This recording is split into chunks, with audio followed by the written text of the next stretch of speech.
Ladies and gentlemen, COVID-19 has upended our lives in so many ways.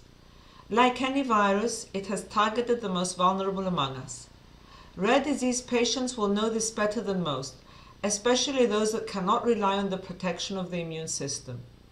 So I'm delighted to be part of today's event, because although this initiative began well before the pandemic, the Rare 2030 project is more relevant than ever. In the midst of the storm, your project stayed on course and, true to its inclusive nature, gathered patient and expert input from across Europe. Today's recommendations are the result of a major effort to inform and support rare disease policy. I had the opportunity to address the rare disease community already last year. I assured you then, as I do now, that rare disease policy will remain an important focus for the Commission, and that patient voices will continue to inform our approach. Both innovation and patient participation have been at the heart of the EU effort for over 20 years. However, it is essential that these achievements are consolidated, and we will look to make concrete, tangible improvements to the lives of rare disease patients and to their families. That is why we will revise the orphan and pediatric legislation as part of the new EU pharmaceutical strategy.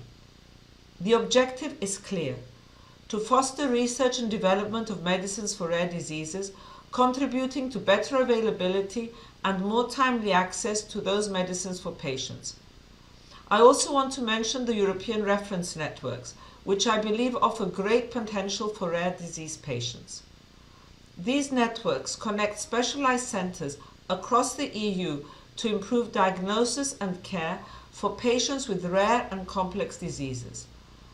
They are based on the principle that knowledge travels, not the patient, and they are providing answers and hope to patients and their families where before there was none.